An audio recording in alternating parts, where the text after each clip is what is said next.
क्या है भैया ये कम्युनिज्म? कौन है कार्ल मार्क्स और क्या मतलब होता है इस सिंबल का?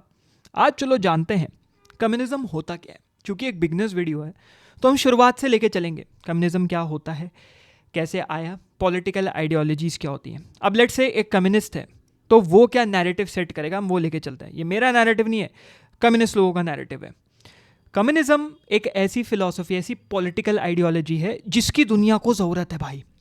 अगर कम्युनिज्म नहीं अपनाया दुनिया ख़त्म हो जाएगी। अगर दुनिया को बेहतर बनाना है, अपनी सोसाइटी को बेटर बनाना है तो कम्युनिज्म अपना लो भाई। अगर तुमने पॉलिटिकल आइडियोलॉजी कम्युनिज्म की अपना ली तो तुम्हें कोई तर्क वितर्क करने की ज़रूरत नहीं, कोई जेंडर बायसनेस नहीं होगी, कोई पे बायसनेस नहीं होगी, सबको इक्वल वेजेस मिलेंगे, कोई जात पात नहीं होगा, कोई तर्क वितर्क नहीं होगा। और हम कैपिटलिज्म के खिलाफ हैं, हमें कैपिटलिज्म बिल्कुल नहीं पसंद। कैपिटलिज्म एक्सप्लॉइट करता है। क्या पैसे पैसे के पीछे भागोगे अपना ह्यूमन नेचर एक्सप्लॉइट करके? तो capitalism is a big no no.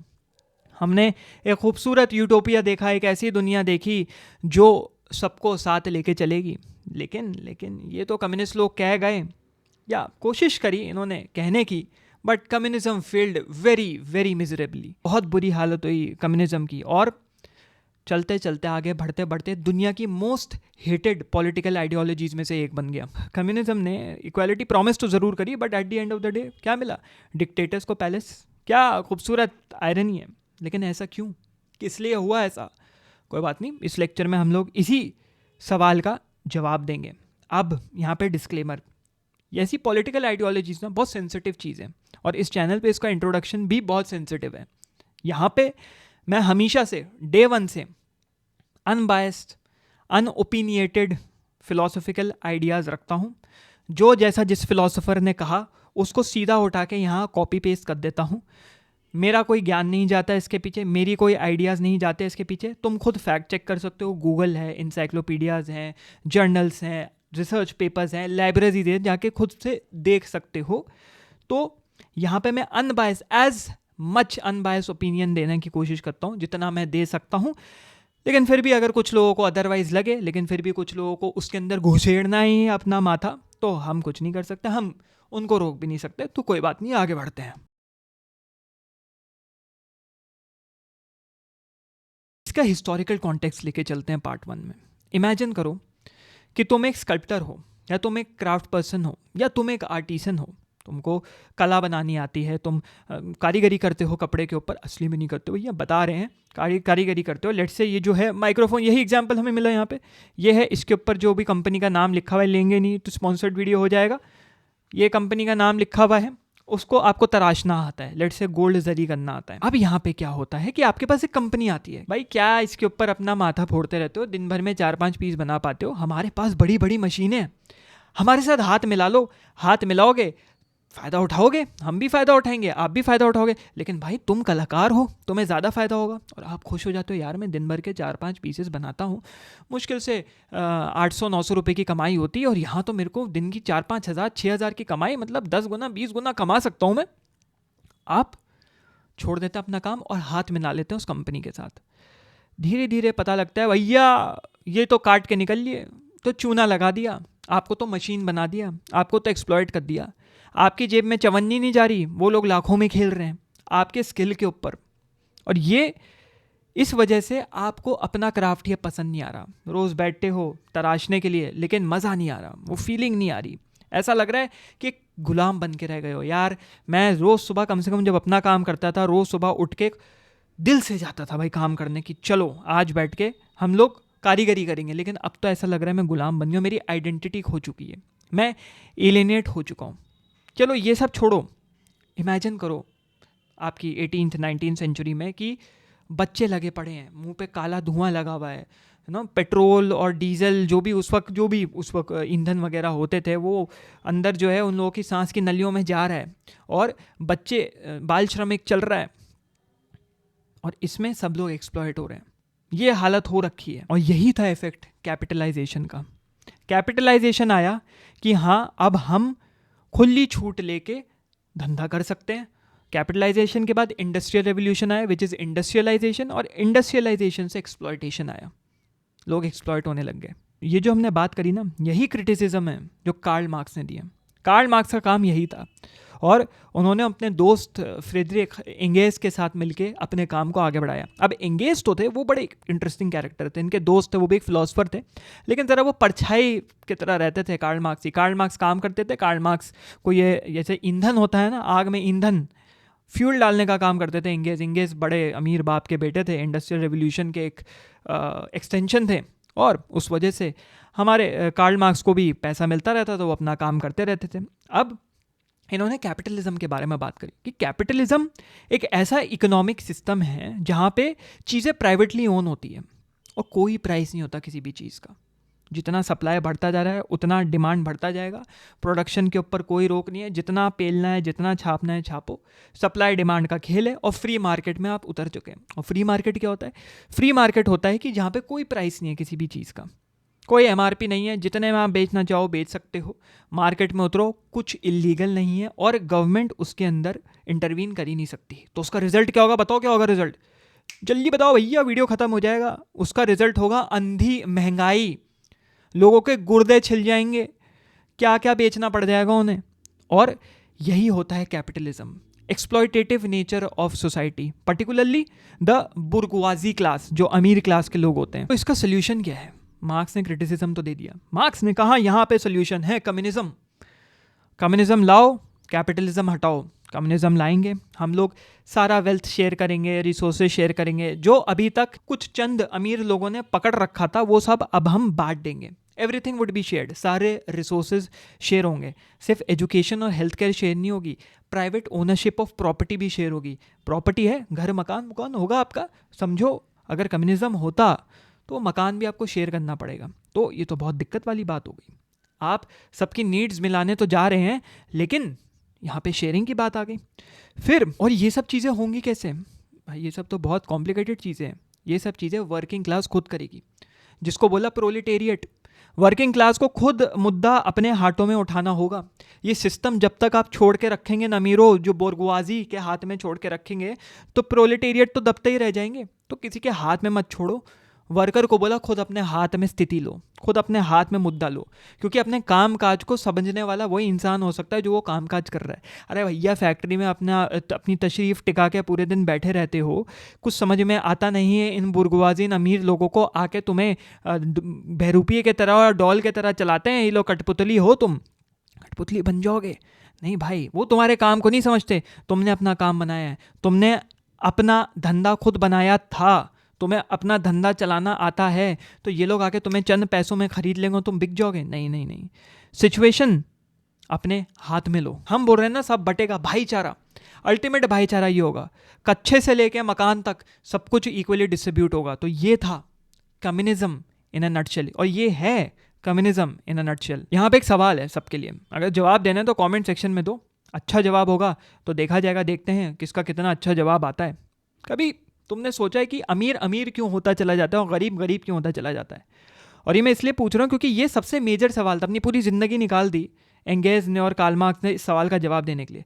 क्या तुम्हारे पास वो क्षमता है जवाब देने की? देखते हैं। आगे बढ़ने से पहले बताओ क्या लगता है, क्यों अमीर अमीर होता है और गरीब गरीब होता चला जाता है? यहाँ पे अब हम पार्ट 2 में फिलोसॉफिकल फाउंडेशन समझ लेते हैं। किसी भी कॉन्सेप्ट को, किसी भी पॉलिटिकल आइडियोलॉजी को समझने के लिए नीचे उसके फिलोसॉफिकल कॉन्सेप्ट होते हैं, उसमें क्या फिलॉसफी छुपी हुई है उसको समझना बहुत ज़्यादा ज़रूरी है। तो अंदर घुसने से पहले हमें दो चीज़ों को समझना बहुत ज़रूरी है। एक है हिस्टोरिकल मटीरियलिज्म और दूसरा डायलेक्टिकल मटीरियलिज्म। अब चलो एक सिचुएशन इमेजिन करो, एक घर है, घर की फाउंडेशन पहले डाली जाती है, खोद खाद के फाउंडेशन डाली, हम भी आर्किटेक्ट हैं तो थोड़ा तो पता ही है। फाउंडेशन खोद के डाली जाती है, फिर उसके ऊपर स्ट्रक्चर बनाया जाता है। एक होता है सब स्ट्रक्चर, एक होता है सुपर स्ट्रक्चर। सब स्ट्रक्चर मतलब जो फाउंडेशन होती है, सुपर स्ट्रक्चर उसके ऊपर जो भी आप बनाना चाह रहे हैं, मॉल, बिल्डिंग, घर, है ना, हॉस्पिटल वगैरह, एयरपोर्ट वगैरह, जो भी है। अब लेट से फाउंडेशन हिल जाती है नीचे से, तो क्या होगा? ऊपर की चीज़ें कोलैप्स कर जाएंगी। ये जो घर के बारे में मैं बात कर रहा हूँ, ये घर क्या है? ये घर ही है आपकी इकोनॉमी। और जो ऊपर मैं बात कर रहा हूँ, ये सब आपके कल्चर हैं, पॉलिटिक्स है, रिलीजन है। अगर इकोनॉमी हिली तो ऊपर से सब कुछ गिर जाएगा। लोगों को लगा नहीं भाई रिलीजन इकोनॉमी चलाती है, पॉलिटिक्स इकोनॉमी चलाती है। ना ना ना ना ना बेटा, मार्क्स ने कहा ये उल्टा है। आप हम ज़रा थोड़ा पैदल दिमाग के हैं, पैदल सोच रहे हैं, यहाँ अगर इकोनॉमी गिरी तो ऊपर की सारी चीज़ें गिर जाएंगी, हाउस कोलैप्स हुआ तो सब कुछ ख़त्म हो जाएगा। और इसको समझने के लिए एक और इम्पॉर्टेंट कॉन्सेप्ट है, घर बना तो लिया, अरे घर बनाने से पहले घर कैसे बनता है वो भी तो समझना पड़ेगा। तो इसके लिए इन्होंने डायलेक्टिकल मटीरियलिज्म का कॉन्सेप्ट दिया। पहले तो डायलेक्टिकल समझ लेते हैं, क्योंकि मैं यहाँ पे सब कुछ तोड़ के बिगनर लेवल पे समझा रहा हूँ, तो ये समझना बहुत ज़रूरी है। डायलेक्टिकल क्या होता है? डायलेक्टिकल मतलब एक इंटरेक्शन चल रहा है दो ऑपोजिंग फोर्सेस के बीच में, दो लोग डिबेट में हैं, एक फॉर बोल रहा है, एक अगेंस्ट बोल रहा है, दोनों विरोधी हैं एक दूसरे के, है ना, डिबेट कर रहे हैं, बहस कर रहे हैं, तो वो एक डायलेक्ट में इंगेज कर रहे हैं। और पर्टिकुलरली डायलेक्टिकल मतलब दोनों के डिफरेंट पॉइंट ऑफ व्यू हैं। तो यहाँ पे मार्क्स और एंगेज ने क्या कहा कि सब कुछ मटेरियल से बना हुआ है, हम ये कह सकते हैं सब कुछ मटेरियल से बना हुआ है। अब अगर हम स्पिरिचुअलिटी हटा लें और डिवाइन स्पार्क हटा लें, क्योंकि कार्ल मार्क्स एथिज्म के तरफ थोड़े थे और ये अपने दोस्त एंगेज को भी उस तरफ ले गए थे, दोनों तभी एक दूसरे के साथ बहुत मेल खाते थे इनकी। तो उन्होंने बोला कि दो फोर्सेस हैं इसमें, एक आपका नेचर है और एक है एनिमल है। नेचर पूरी कोशिश करता है उस एनिमल को ख़त्म करने की, और एनिमल पूरी जद्दोजहद करता है कि उस नेचर के कटाश से बच के हम बाहर निकल पाए, मतलब इवॉल्व कर पाए। जो चार्ल्स डार्विन ने भी कहा, survival of the fittest, evolution theory. अब इसके दो आउटकम हो सकते हैं, या तो वो जानवर जिंदा रहेगा या तो वो जानवर मर जाएगा। मतलब अगर वो जानवर उस नेचर में इवॉल्व नहीं कर पाया तो वो उस इकोसिस्टम का पार्ट नहीं बन पाएगा और वो ख़त्म हो जाएगा, सर्वाइवल ऑफ द फिटेस्ट नहीं हो पाएगा, है ना। यही चीज़ इन लोगों ने बोला सिविलाइजेशंस के साथ होती है। अगर सिविलाइजेशंस अपनी इकोनॉमी को संभाल नहीं पा रही, अपनी मीन्स ऑफ प्रोडक्शन, इकोनॉमी को उन्होंने बोला मीन्स ऑफ प्रोडक्शन, कोई भी चीज़ जिसको प्रोड्यूस कर रहे हैं वो इकोनॉमी है, क्योंकि इकोनॉमी मतलब कुछ ना कुछ प्रोड्यूस करना। उस वक्त डिजिटल एरा तो था नहीं, है ना, अभी तो डिजिटल इकोनॉमी बन गई है। बट जो भी प्रोडक्शन है अगर आप संभाल नहीं पाए, उसको समझ नहीं पाए, इवॉल्व नहीं कर पाए, तो आप एक्सटिंक्ट चले जाएंगे, आप एक्सपायर कर जाएंगे। एग्जाम्पल लेते हैं, एक टाइम पे मायन एम्पायर, है ना, टॉप पे था। 7 वंडर्स ऑफ द वर्ल्ड में एक मायन एम्पायर का ही आता है, वो जो पिरामिड की तरह बना हुआ है, चिचेन इट्जा शायद उसका नाम है।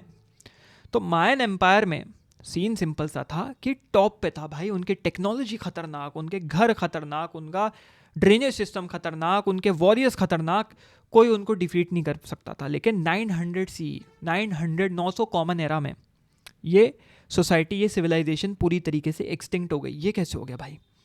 चलो थोड़ा पीछे जाके देखते हैं। तो मायन एम्पायर में क्या था कि इनके घर और आर्किटेक्चर बड़ा यूनिक था। ये लोग क्या करते थे, आसपास लाइमस्टोन जो होता है ना, चूने का पत्थर, चूना पत्थर, उसको तोड़ते थे, तोड़ के उससे घर के लिए मोटार बनाते थे। जो लेप लगाने की चीज़ होती है ना, लेप जो लगाते हैं, प्लास्टर, जो पीलास्तर जो बोलते हैं, लगाते हैं, उसके लिए क्या करना होता था, चूने को तोड़ के उसको इन लोगों को 1000 डिग्री फ़ारेनहाइट पे धीपना पड़ता था। ठीक है, मतलब उसको भट्टी में डाल के 1000 डिग्री फ़ारेनहाइट पे लाइमस्टोन को कुछ ना कुछ प्रोसेस करना पड़ता था, which is 537 degree Celsius, 537 degree Celsius. तो वो मोटार बनता था और उसको वो लोग अपने घरों पे लेपते थे। अब इतना ज़्यादा वो निकल पड़े कि खोदे चले जा रहे हैं, ओवर माइनिंग जो हो गई, ओवर एक्सप्लॉयटेशन, खोदे जा रहे हैं, खोदल जा कि भाई साहब एक दिन क्या हुआ, इनको रियलाइज़ हुआ भाई पेड़ तो ख़त्म ही हो गए, पेड़ तो हमने सारे खींच लिए, अब क्या करेंगे, लकड़ी तो बची ही नहीं, लकड़ी ज़रूरी है, आग जलाने के लिए तो लकड़ी चाहिए। ऑब्वियसली भाई डिफॉरेस्टेशन तो हुआ ही, क्योंकि उनको माइंस तक पहुंचने के लिए खुद लकड़ी हटानी थी, पेड़ हटाने थे, सारे वृक्ष हटा भी दिए, और जो पेड़ जितने थे उसकी लकड़ी को इस्तेमाल भी किया। उस वक्त तो बड़े मज़े ले, लेकिन ख़त्म हो गया, तो इवॉल्व नहीं कर पाए। एक टाइम पे limestone was there means of production which was their economy वहाँ से ड्राइव हो रही थी इनकी, और एक टाइम पे आते आते वही इकोनॉमी उनको लेके डूब गई, क्योंकि वो इवॉल्व ही नहीं कर पाए, पेड़ ही ख़त्म हो गए। तो इन्होंने कंक्लूजन दिया कि जिस तरीके से नेचर में जानवर, चिड़िया, बिल्ली, पेड़, पौधे लड़ते हैं नेचर से अपने आप को प्रिजर्व करने के लिए, अपने आप को बचाने के लिए अलग अलग मेथड थे, वैसी सिविलाइजेशंस को अलग अलग इकोनॉमिक मेथड ह्यूमन हिस्ट्री में जो भी हम देखते आ रहे हैं, ह्यूमन हिस्ट्री के दौरान अलग अलग मेथड से अपने को बचाते हुए वो लाए हैं, तभी वो सिविलाइजेशंस आज की डेट पे एग्जिस्ट करी हैं, बाकी सिविलाइजेशंस ख़त्म हो गई। फिर यहाँ पे कॉन्सेप्ट आया एलियनेशन का। ये नीले रंग का गुर्दा जादू नहीं है, ये तो बोलता भी है। बट एलियनेशन यहाँ पे मतलब कि हम लोनली फील करते हैं। अब मैं बताता हूँ इस लोनलीनेस का मतलब क्या। हम कट ऑफ फील करते हैं, लेट्स से तुम्हें बचपन से इंजीनियरिंग करनी है, तुम आर्ट में जाना चाहते हो, तुम म्यूज़िक में जाना चाहते हो, और फिर तुम्हारा जो ये पैशन था वो एक इंस्टीट्यूशन में बदल गया। मतलब तुमको किसी म्यूज़िक स्कूल में भेज दिया, आर्ट स्कूल में भेज दिया, इंजीनियरिंग स्कूल में भेज दिया, कॉलेज स्कूल नहीं होता, कॉलेज में भेज दिया। अब वहाँ पे ऐसा लग रहा है यार मैं तो रैट रेस में पड़ गया। मेरा जो इंटरेस्ट था चीज़ें बनाने का, छुरी गोपी चाकू गोपा कुछ जोड़ जाड़ के तीर कमान बनाया, कुछ कुछ बनाया, ये तो इंस्टीट्यूशनलाइज हो गया। अब तो सिर्फ एग्ज़ाम देते रहो, पढ़ाई करते रहो, टीचर्स के आगे पीछे करते रहो। मेरी ना सेल्फ आइडेंटिटी ख़त्म हो गई, मैं ना अंदर से ख़त्म हो गया। यही कहा कार्ल मार्क्स ने। ऐसा ही कुछ फील करता है एक वर्कर जब तुम उसकी कला को कैपिटलाइज कर देते हो, कॉमोडिटाइज कर देते हो, कमर्शलाइज कर देते हो या इंस्टीट्यूशनलाइज कर देते हो, तो उसको अंदर से ही एक ख़त्म फीलिंग आती है कि भाई मैं तो ख़त्म हो गया, मेरा सब कुछ ख़त्म हो गया, अब क्या फ़ायदा। इन्होंने यहाँ पे 3 पॉइंट्स दिए। पहला, alienation from the product of labour.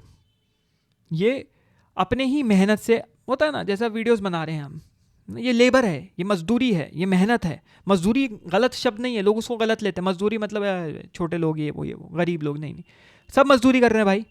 छोटे लोग हो, तुम हो, CEO हो, फाउंडर हो, किसी भी देश का कोई भी प्रधानमंत्री हो, प्रेसिडेंट हो, राजा हो, रानी हो, सब लोग कर रहे हैं मजदूरी। हम लोग मेहनत कर रहे हैं। This is what is labour, right. तो वो अपने ही मेहनत से एलियनेटेड फील करते हैं। क्या है बात की मेहनत, मेरे तो खुद की जेब में कुछ आ नहीं रहा, सब कुछ वहाँ जा रहा है, एक्सप्लॉइट किया जा रहा है। एक ही चीज़ में एक खूबसूरत से इस माइक के कवर को खूबसूरती से तराशता था, अब तो भाई ऐसा लग रहा है बस छापो, कॉपी पेस्ट, मेरे ना फीलिंग चली गई अंदर से। फिर दूसरा इन्होंने कहा एलिनेशन फ्रॉम ह्यूमन नेचर। एक ह्यूमन नेचर डिह्यूमनाइजेशन हो जाता है। एक इंसानियत होती है ना इंसान के अंदर कि हाँ भाई, किसी वर्कर से जाके किसी फैक्ट्री में मिलो, उनके अंदर कितना क्रोध भरा हुआ होता है, कितने परेशान होते हैं, सफरिंग भरी हुई होती है, परेशान इरिटेटेड से रहते हैं वो लोग कि भाई अब नहीं, दिमाग मत खराब खपाओ, मेरा माथा पच्ची मेरे साथ मत करो, प्लीज़ मगजमारी मत करो, चले जाओ टाइप्स। कुछ ही लोग होते हैं जो अच्छे से आपको एंटरटेन करेंगे। क्यों होता है? क्योंकि डीह्यूमनाइज हो जाते हैं, रोबोट की तरह उनको ट्रीट कर करके एक अजीब से हो जाते हैं वो कि भाई अब तो और काम करने का दिल ही नहीं कर रहा हमारा। और तीसरा इन्होंने कहा एलियनेशन फ्रॉम वन स्पीशीज़। मतलब ये एंड स्टेज है कि इंसान इतना डिटैच हो जाता है अपने काम से, कैपिटलिस्टिक इन्वायरमेंट में इतना डिटैच हो जाता है कि वो अपनी स्पीशीज से ही डिटैच हो जाता है। उसको लगता है मेरे में और जानवर में फ़र्क ही क्या है, मुझे इंसान कह रहा हूँ, मैं तो इंसान नहीं हूँ भाई, मैं तो जानवर हूँ।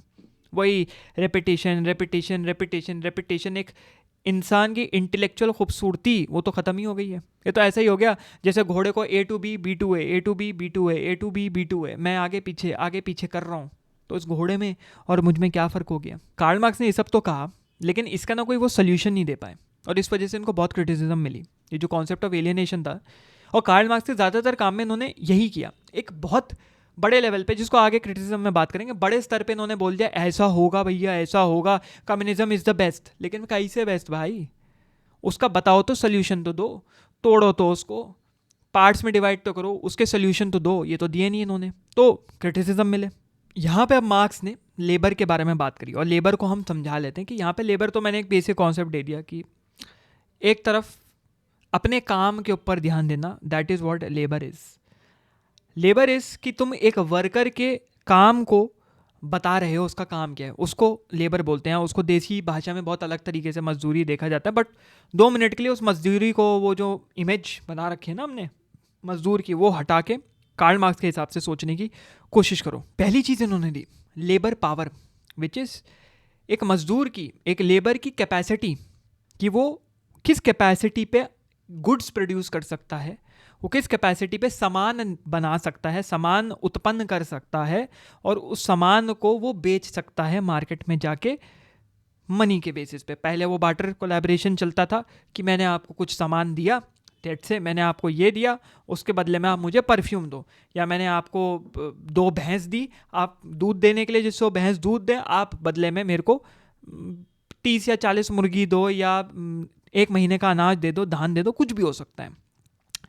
तो यहाँ पे लेबर पावर के बाद उन्होंने कहा ये है मजदूर की ताकत, मजदूर की शक्ति। अब यहाँ पे उन्होंने लेबर प्रोसेस के बारे में बात करी। मार्क्स ने लेबर प्रोसेस को 3 पार्ट्स में डिवाइड किया। सबसे पहला work, which is the effort of the labour, वो कितनी मेहनत डाल रहा है, कितनी मुशक्क़त डाल रहा है, कितनी वो अंदर चीज़ डाल रहा है जिससे उसका आउटपुट, इनपुट क्या डाल रहा है और आउटपुट क्या निकल रहा है। दूसरा रॉ मटेरियल्स, किन चीज़ों पे वो काम कर रहा है, लकड़ी, ईंटा, पत्थर, वो हो गया उसके मटेरियल, वो लेबर प्रोसेस का पार्ट है। और तीसरा हो गया टूल्स, कि किन साधनों का, किन टूल्स का, किन औजारों का वो इस्तेमाल करके उन चीज़ों को फाइनल प्रोडक्ट में बना रहे हैं। औजार हो सकता है हथौड़ी, छेनी, ठीक है, वो खुरपी, कुछ भी, खंजर बोलने वाला था मैं, खुरपी, कुछ भी हो सकता है। तो ये हो गए लेबर प्रोसेस। और तीसरा आता है एब्स्ट्रैक्ट वर्सेस कॉन्क्रीट लेबर। अब एब्स्ट्रैक्ट और कॉन्क्रीट लेबर को समझने के लिए एक एग्जाम्पल ले लेते हैं। पहले कॉन्क्रीट लेबर का, लेट से किसी फैक्ट्री में एक कारीगर है, वो जूते सिल रहा है, तो वो कॉन्क्रीट लेबर है, वो जूते ही सिलेगा, उसका काम है टुकड़ों को लेना, उनको जोड़ना, और वो उसका काम है, that is what is labour, that is what is work is, वो उसका काम है, उसको सिर्फ जूते सिलने। एब्स्ट्रैक्ट लेबर इज़ कि जो एफर्ट, वक्त और मेहनत जारी है उन जूतों को सिलने में, उसकी वैल्यू है, उसको बोला जाता है एब्स्ट्रैक्ट लेबर। हो सकता है कोई भी प्रोडक्ट हो, जूते हो सकते हैं, कपड़ा हो सकता है, धोतियाँ हो सकती हैं, कच्चे बनियान हो सकते हैं, कुछ भी हो सकता है, बट इकोनॉमी में उसकी मेहनत की वैल्यू है। कि आप अगर बनियान भी बना रहे हैं, तो वो किस तरीके की बनियान हो सकता है, उसके ऊपर आपने कुछ पेंटिंग वेंटिंग कारीगरी करी हुई है, तो उसकी खूबसूरती इंक्रीज़ हो रही है, तो उसका लेबर चार्जेस बढ़ जा रहा है, क्योंकि उसमें वक्त ज़्यादा जा रहा है। यहाँ पे मार्क्स ने क्या सोल्यूशन दिया कि भाई चलो मानते हैं यहाँ पे एक्सप्लॉइट हो रहे हैं, लेबर मजदूर एक्सप्लॉइट हो रहे हैं, वर्कर्स एक्सप्लॉइट हो रहे हैं, उस टाइम पे बुरी हालत हो रही है। तो इसका सोल्यूशन क्या है? इन्होंने कहा लेबर थ्योरी ऑफ वैल्यू, कि एक पर्टिकुलर प्रोडक्ट की, एक पर्टिकुलर सामान की या कमोडिटी की वैल्यू डिसाइड होती है उसमें कितनी मेहनत जा रही है, उसमें कितना लेबर जा रहा है, जो मैंने अभी लेबर के बारे में पूरा समझाया ना, कितनी मेहनत मुशक्कत जा रही है उसके अंदर।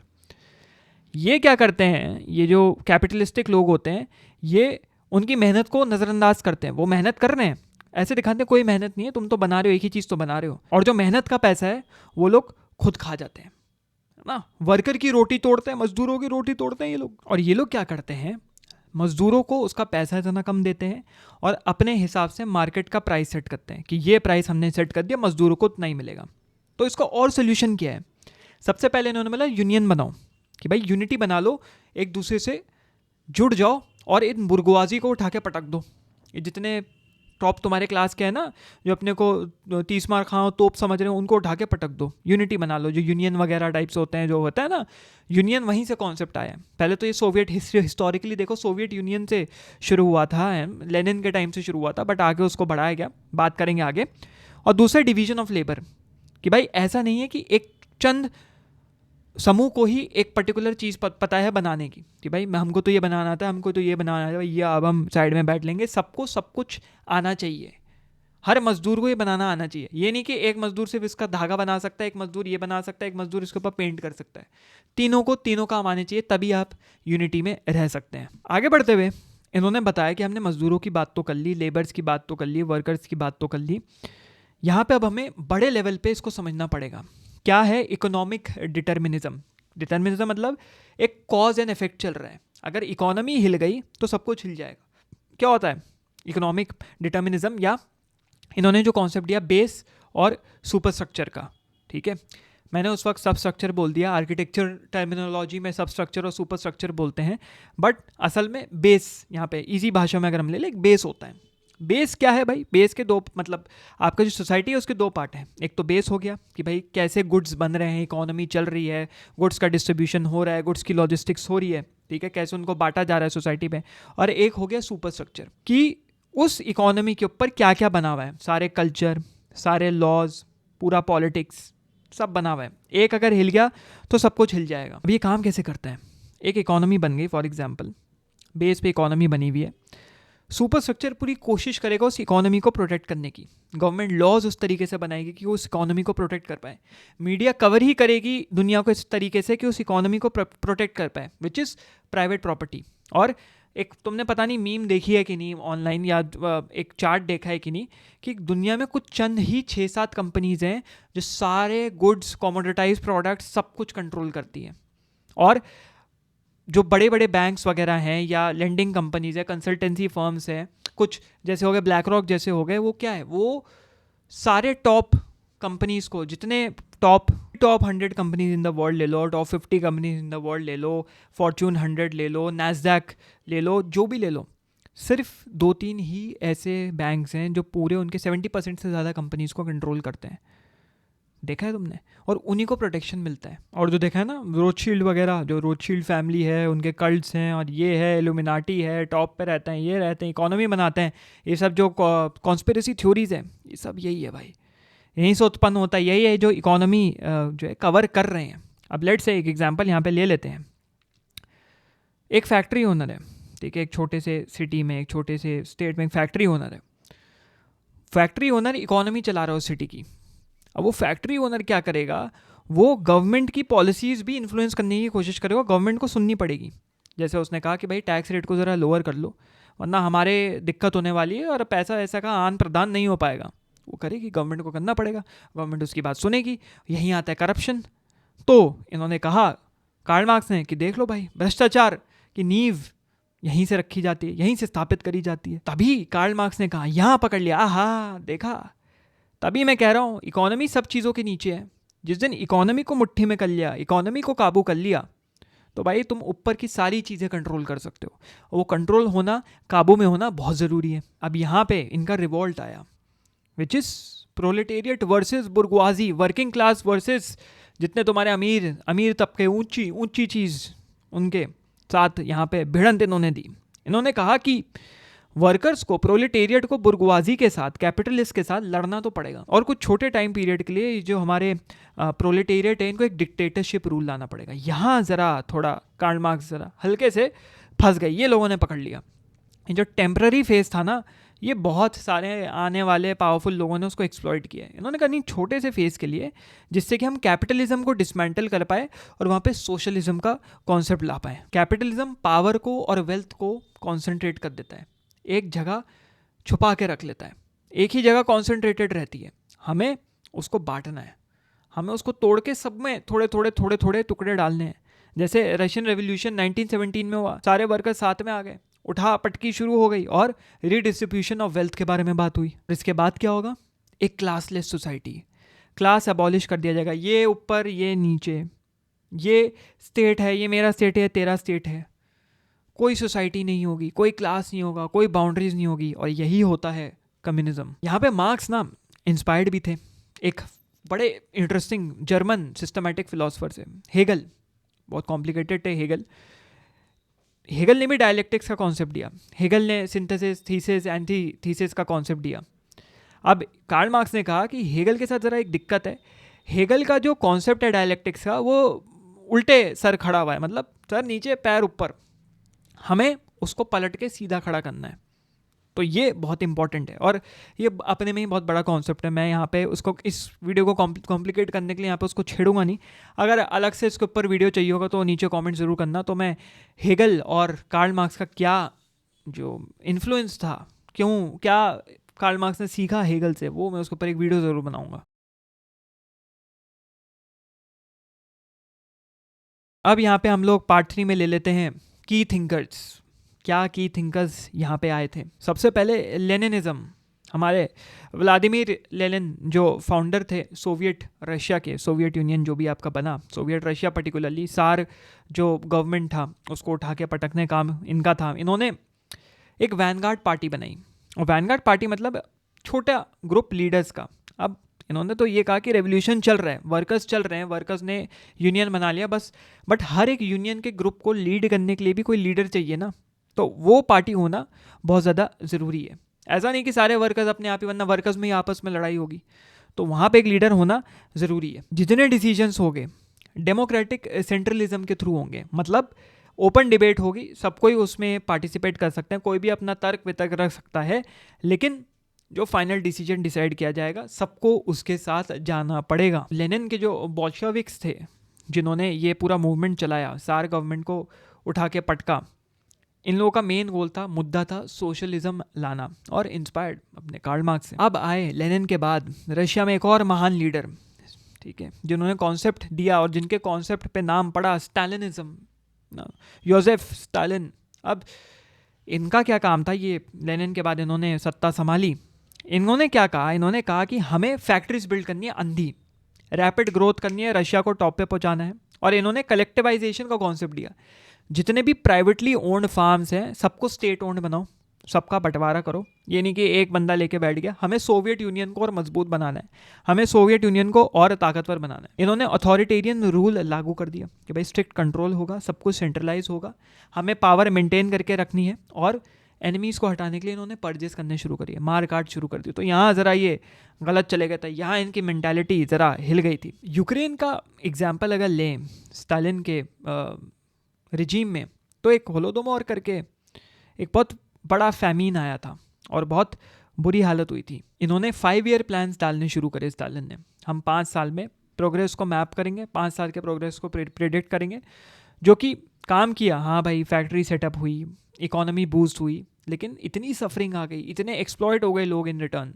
कि हालत ही ख़राब हो गई रशिया की। फिर यहाँ पे है लियोन ट्रॉट्स्कीज़म। उनका काम था, उन्होंने जो जिस चीज़ के लिए वो फेमस थे, उन्होंने जो रेड आर्मी थी रशिया की वो बनाई। जो सार मोनार्क की जो भी वो आर्मी थी, उसको इन्होंने रेड आर्मी में कन्वर्ट किया। इनका ये मानना था कि एक परमानेंट रेवोल्यूशन होना चाहिए, वो भी रशिया के लेवल पे नहीं, ग्लोबल लेवल पे। क्योंकि सोशलिज्म जो कि शेयर्ड ओनरशिप का कॉन्सेप्ट है, वो एक कंट्री में सर्वाइव नहीं कर सकता, तो इसको चलते रहना चाहिए।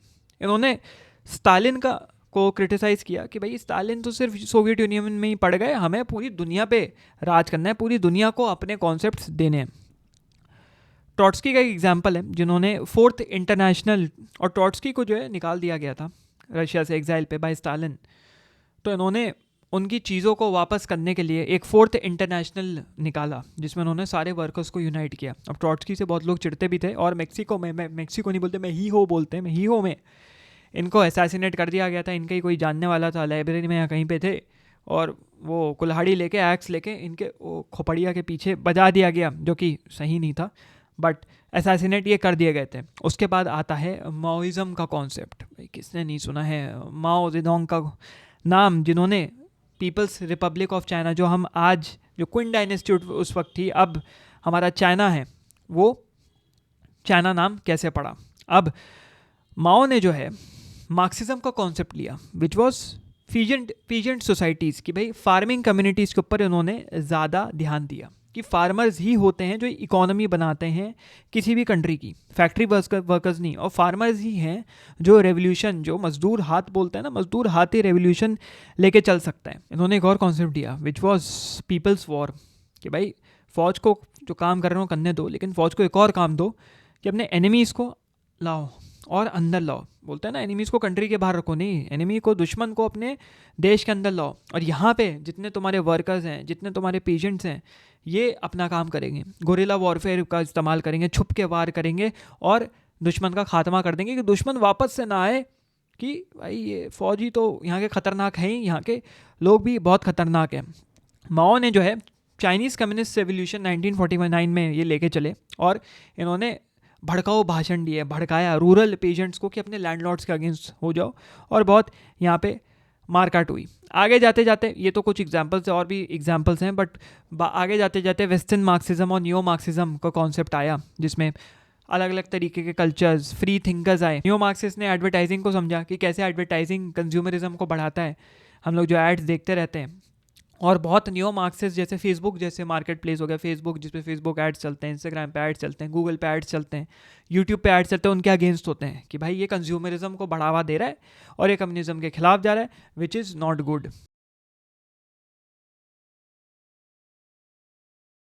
आगे बढ़ते हुए हम लोग फाइनली कम्युनिज्म के क्रिटिसिज्म पे आते हैं कि क्या क्रिटिसिज्म्स असली में कम्युनिज्म को मिले और वो कितने रेलेवेंट है, कितने रेलेवेंट नहीं है। उससे पहले एक कहानी हल्की सी, जब कम्युनिज्म पीक पे था, कार्ल मार्क्स पीक पे था, तो बहुत सोसाइटीज़ और बहुत छोटे छोटे अंडरग्राउंड ग्रुप्स निकल के आए, जैसे फ्रेंच रेवोल्यूशन में निकल के आए थे।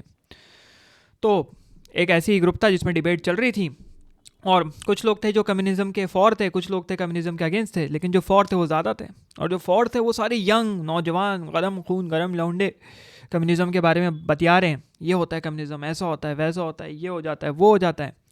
और कुछ एक दो एजेड बुढ़ाऊ लोग थे, बैठे हुए थे अपना, उसको हुक्का हुक्का वहाँ पे पता नहीं होता होगा नहीं, जो भी अपना सुलगा रहे थे, बोलते हैं सिगार, इमेजिन कर लो सिगार सुलगा रहे हैं, सुन रहे हैं, अचानक से ठीक है इसको सिगार मान लेते हैं, इसको सिगार मान लेते हैं, थोड़ी हम ज़रा बकैती काट लेते हैं बीच बीच में, सिगार मान लेते हैं हम, सिगार हमने कभी पिया नहीं है जैसे पीते हैं, और उठ के बोलते हैं कि भाई तुम जो कम्युनिज्म कम्युनिज्म कर रही हो, ये होता है वो होता है, ऐसा होता है वैसा होता है, लेट से कम्युनिज्म आ गया, शिकार अभी भी हाथ में, तो कहता है वो नौजवान लौंडा कहता है हाँ आ गया, बड़ी अच्छी बात होगी। कहता है हाँ मेरी बात तो सुनो, अगर आ गया, मान लो आ गया, तो ये बताओ ये कौन ध्यान रख, सब कुछ तुम दोगे, कपड़ा है ना, बनियान चड्डी वड्डी सब तुम दोगे। बोलते हैं हाँ सब कुछ हम देंगे भाई, हमारा काम है इक्वल डिस्ट्रीब्यूशन। कहता अगर मेरी चड्डी में छेद हो गया तो कौन इलाज कौन करेगा उसका, कौन देख रेख करेगा। और वो चीज़ बोली, और वो जो अपने को सूडो इंटेलेक्चुअल कूल बन रहा था, cool dude, sigma chat giga chad जो भी था, अल्ट्रा प्रो मैक्स समझ रहा था, वहीं पे हो गया उसका काम। बात सब लोग सोच में पड़ गए, मजाक हट के सिगार है ना बुझा के, जैसे ही बुझाते साइड में रख के बात करते हुए, कोई मैक्रो लेवल पे तो तुम बात कर रहे हो डिस्ट्रीब्यूशन की, ये डिस्ट्रीब्यूट वो डिस्ट्रीब्यूट, कमोडिटी डिस्ट्रीब्यूशन और वर्क डिस्ट्रीब्यूशन और labour distribution, labour value theory दे रहे हो, लेकिन माइक्रो लेवल पे इतनी छोटी छोटी रोज़मर्रा की जो दिक्कतें हैं उसके बारे में कौन कौन ध्यान रखेगा। अगर किसी के मोजे या कच्छे में छेद हो गया तो तुम आके सिलोगे, ये तुमने जिसको रिस्पॉन्सिबिलिटी वो आके सिलेगा, या वो रोज़ झांक झांक के देखेगा किसके में छेद है और कितना बड़ा छेद है। तो यहाँ कम्युनिज्म माइक्रो लेवल पे फेल हो जाता है, और जो चीज़ माइक्रो लेवल पे फेल हो गई वो बड़े लेवल पे कभी सक्सीड नहीं कर पाती।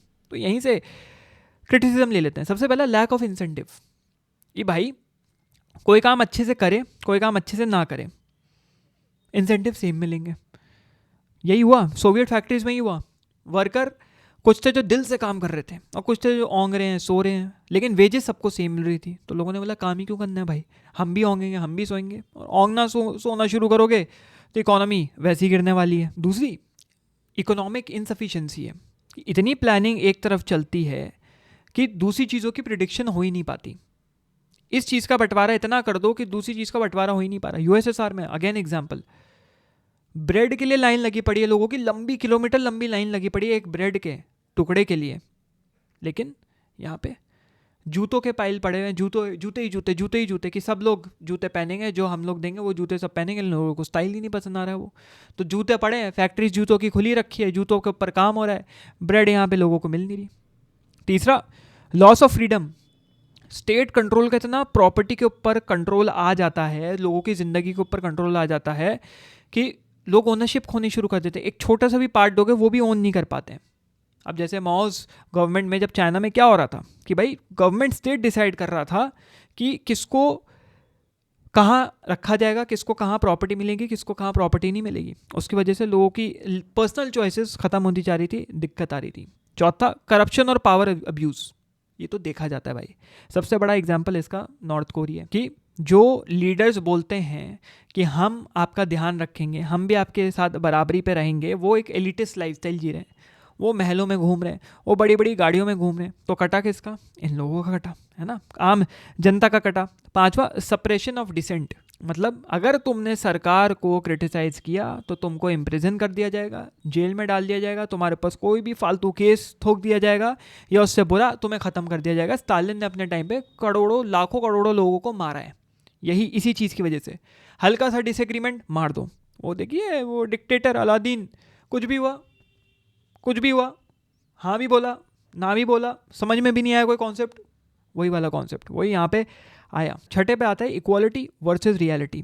कम्युनिज्म इक्वालिटी प्रॉमिस करता है, लेकिन रियलिटी में कुछ लोग ऊपर बढ़ जाते हैं, एक न्यू एलिट क्लास बन जाता है। जैसे अगर हम एग्जांपल ले, कम्युनिस्ट पार्टी ऑफिशियल जो थे ईस्ट जर्मनी में, उनके साथ यही हुआ, वो लैविश जी रहे हैं, उनके अपनी क्लास बन गए, उनके लिए अलग रूल्स निकल रहे हैं, उनका अलग प्रिविलेजेस उनको मिल रहे हैं, अलग फ़ायदे मिल रहे हैं जो कि ऑर्डिनरी लोगों को नहीं मिलेंगे।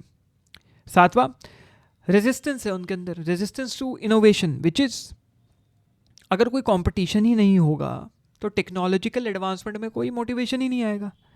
क्या हुआ, सोवियत यूनियन टेक्नोलॉजी में क्यों गिर गया, एक टाइम पे उठ रहा था, अचानक गिर गया, यूएस आगे निकल गया, बल्कि Soviet union was leading America से ऊपर चल रहा था एक टाइम पे, लेकिन क्यों हार गया, कोल्ड वॉर भी हार गया। बहुत लोग कहते हैं नहीं हारा, लेकिन हारा क्यों, क्योंकि कोई कंपटीशन ही नहीं था। कैपिटलिस्टिक सोसाइटी में कंपटीशन है, हमारा ही देख लो ना, इंडिया की इकोनॉमी जो बूस्ट हो रही है, इंडिया जिस भी लेवल पे आगे बढ़ रहा है, क्यों बढ़ रहा है, मार्केट प्लेस आगे बढ़ रहा है, क्यों बढ़ रहा है, जेप्टो है, स्विगी इंस्टामार्ट है, अपोलो फार्मेसी है, सब लोगों ने कोई कॉमर्स शुरू कर दिया, भाई हम 5 मिनट में देंगे, अरे तुम हटाओ हम 2 मिनट में देंगे, अरे तुम हटाओ कुछ दिन में हम भाई ड्रोन से तुम्हारे 30 सेकंड में घर तक पहुंचा देंगे। Same day delivery, next day delivery, competition, commoditize बढ़ रहा है। मुझे पता है क्योंकि भाई मैं इस इकोनॉमी में हूँ, since I am an entrepreneur, I am a businessman, तो मुझे पता है ये इंडस्ट्री कैसे काम करती है। तो कम्युनिज्म में रेजिस्टेंस टू इनोवेशन रहता है। 8वां, मिसमैनेजमेंट ऑफ रिसोर्सेज।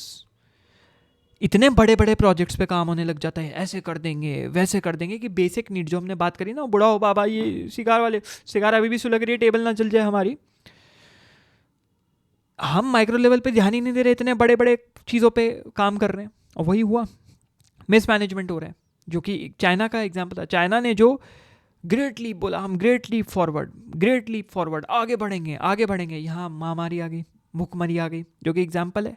क्या हुआ, उसका क्या कॉज एंड इफेक्ट पड़ा, लोगों के अंदर भूखमरी आए, लोगों को खाना पीना धन अनाज नहीं मिल रहा, मुर्गी नहीं मिल रही, लोग चमगादड़ वहाँ जो जिसको बोलते हैं जंगल हंटिंग या जो भी उसको बोला जाता है, चमगादड़ खाने लग गए, अजीब अजीब जानवर खाने लगे। तभी तो चाइना में अजीब अजीब जानवर और चीज़ें कीड़े मकोड़े खाए जाते हैं, और उससे कोरोना जैसी बीमारियाँ हुई। कोरोना जैसी बीमारियों में हम जैसे लोगों के घरों में लोग ख़त्म हो गए। तो देखते हो कॉज एंड इफेक्ट। एक कम्युनिज्म माइंडसेट आया, उसकी वजह से चाइना अप्रूट हुआ, उसकी वजह से उन्होंने गंद खानी शुरू करी, उसकी वजह से बीमारी फैली वुहान से, कोविड-19 जो भी है चाइना से ही फैली, उसकी वजह से हम जैसे लोगों के घरों में लोग ख़त्म हो गए। मेरे भी पिताजी कोविड में ख़त्म हुआ ना, इफेक्ट पड़ा।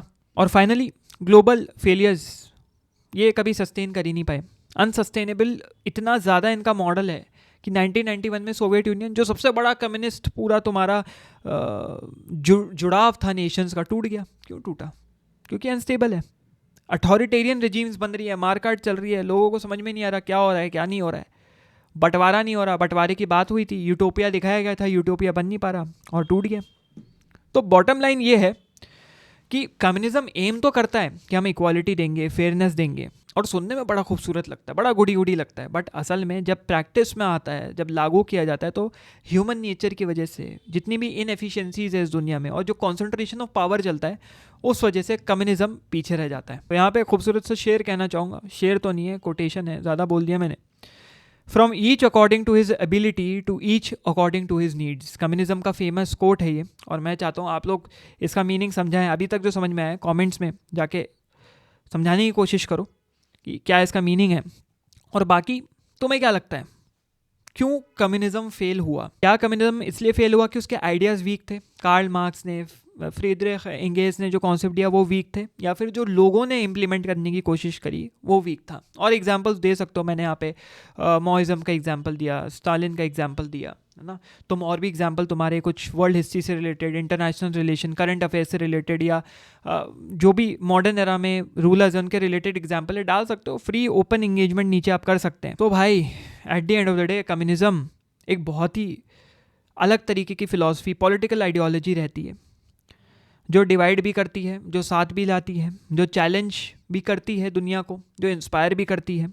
आप माने ना माने, भरोसा करें ना करें, बट उसके ऊपर जो सवाल उठे कि जो जस्टिस की उसने बात करी, इक्वालिटी की उसने बात करी, क्या वो आज भी रेलेवेंट है? क्या आगे कोई ऐसा लीडर आ सकता है जो कम्युनिज्म को बहुत खूबसूरती से लेके जाए और कम्युनिज्म जो कार्ल मार्क्स काम छोड़ के गए उसको पूरा कर दें? सवाल जवाब आप कमेंट सेक्शन में दें, नीचे गूगल फॉर्म का लिंक है उसको भर दें।